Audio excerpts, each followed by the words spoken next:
Yeah. Well, I think the discipline factor in the United States has become very soft because a lot of these, like when we were going to high school, you can tell it was getting softer and softer and softer.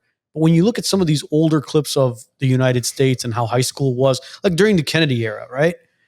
You saw guys were all practically they all looked like Chael Sonnen.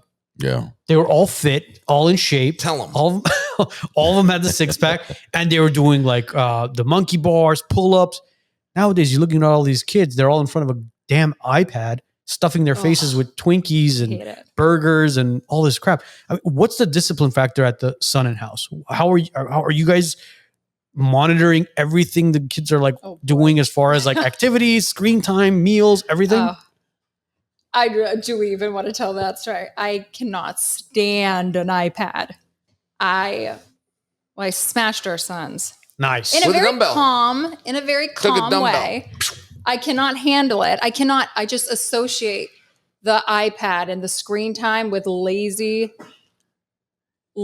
fat losers, to be quite honest. LFL. And that is not going to be my son. So I hate it. And so you got to get off your iPad. He wouldn't get off his iPad. And so he called my bluff. And I said, I will smash your iPad if you do not, give it to me right now. And so I went into, I think he was working out in the gym. And I said, give me your iPad. And he gave it to me. And I said, you say one more word. And there's dumbbells. I'm dropping this on your iPad. He's just, no, you won't do it. And I looked at Chael. And he's just thinking, I'm going to have to buy a new iPad. And I dropped it on there. I smashed his iPad. He hasn't had one since. That was 3.5 years ago. He was a sport about it, though. He believes in don't ever let him see you sweat. Like, of all the things I've ever told him, that's the one that's really resonated. When you're in trouble, to act as though you don't mind at all. And so she smashed his iPad and he picked it up and put it in the garbage can, never said a word about it. And that was about 3 years ago. He never asked for another iPad. Never asked, And I know he wants one. He loves the iPad. I know he wants one, but he hasn't asked for it. Wow. Yeah. Do they play video games or watch TV at home? Or it's just they watch TV, but they're welcome to play them. We put the Sony on one TV and we put the Xbox on another TV. Like, they're welcome to go play them, but no, I don't think he's ever turned it on.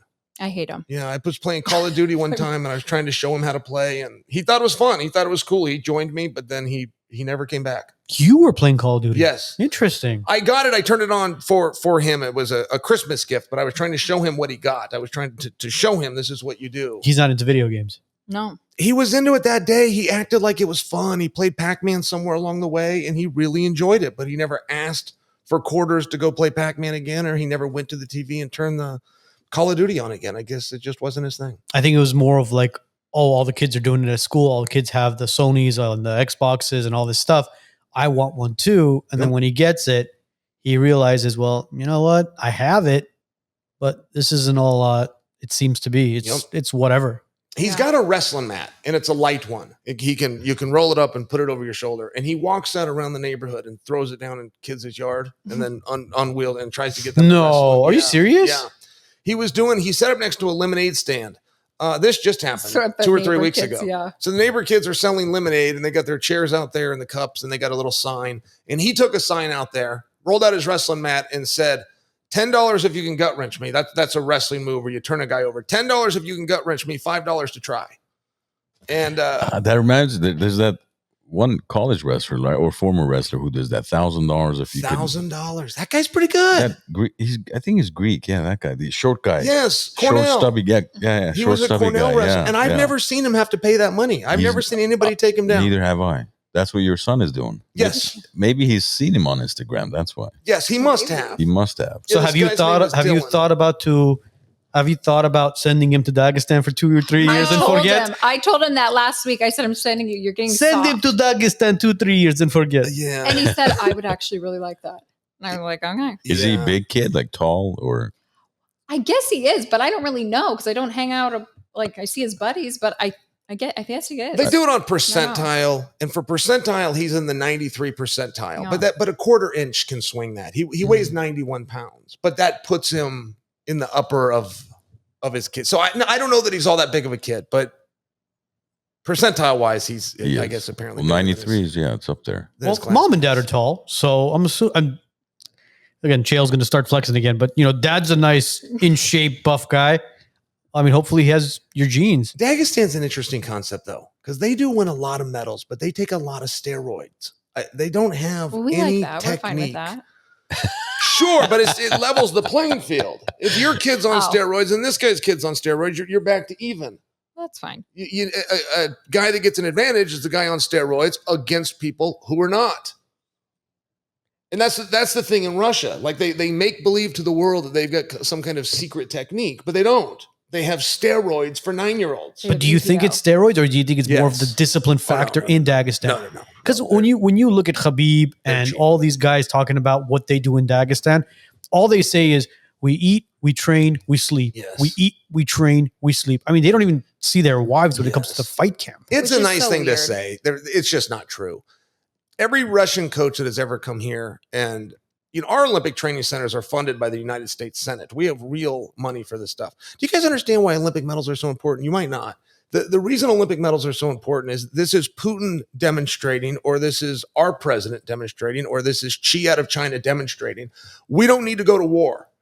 This is the age group of people that go to war. They have to be disciplined. They have to be focused. They have to hard work. They have to take direction. So if I can beat you on the track or the field or the court, I don't actually have to battle you. Nobody knows if anybody's got a good military. That's all talk. The American military is the greatest in the world. How do you know? When's the last time you tested that theory? So the real leaders of the world understand that the Olympic Games are the greatest representation of their military power. So they put a lot of funding into the Olympic Games. And you can fall, like who the most feared countries in the world are. They're also the ones that have the most Olympic medals. Like there's not two sides to this. There's just this. And I only tell you that because every time we would hire a Russian coach to come over here to America, the very first time, every story you'll ever hear, the coach says, "Why do you guys work so hard? Don't work as hard. You need to refine your technique and things like this, but that you work too hard." Here, just take this. Yeah. Well, but then when they tell their story about, in Dagestan, all we do is train. It's like, no, you guys don't work that hard. Every coach that you've ever had come to America has largely been a story of failure. Why can't they take our Americans and do it? Particularly if you're admitting up front that we work harder. And the reason is steroids. That's the truth. Or they act like this is all we do is wrestle and we eat and we sleep. Well, then you're a lazy son of a bitch. I'd be embarrassed if all I did is train and eat and sleep. Go do something. Get out there and contribute to the world. Like those guys should not be proud of that fact. And then, 3 times a year, we beat up another guy in a cage. It's weird. They need to get a hobby. We talked to Benil about this, and Benil was saying, you know what? They aren't all that, because what the UFC has is the cream of the crop. They have the best ones from Dagestan. And he's trained with a lot of these Russians, and he goes, bro, like half of them are just whatever. Like there are better wrestlers in the United States. There are better wrestlers outside of the United States, outside of Russia.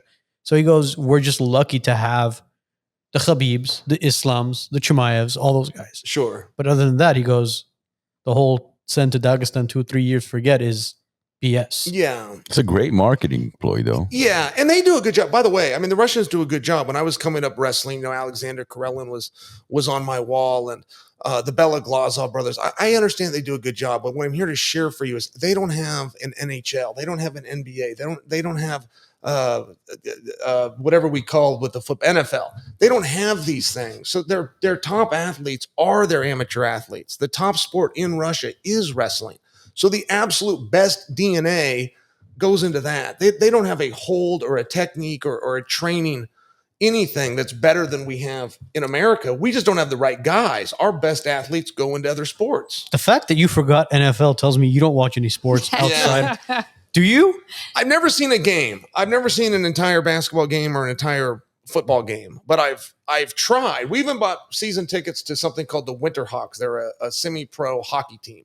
And we showed up. We bought the seats. We got up and left. It was so painfully boring. People that will go and brag about hockey, and I'll ask you, why? Why are you looking forward to that painfully boring sport? And they say, because a fight might break out. I say, so you're going to watch an entire hockey game hoping a fight will break out, but you won't come to an MMA event where you're guaranteed a fight's going to break out. And the answer was yes. They could sell out hockey events, and we could not sell out UFC events. That was true for a meaningful period of time. Dana White brought us in incredible leadership, and that has swayed.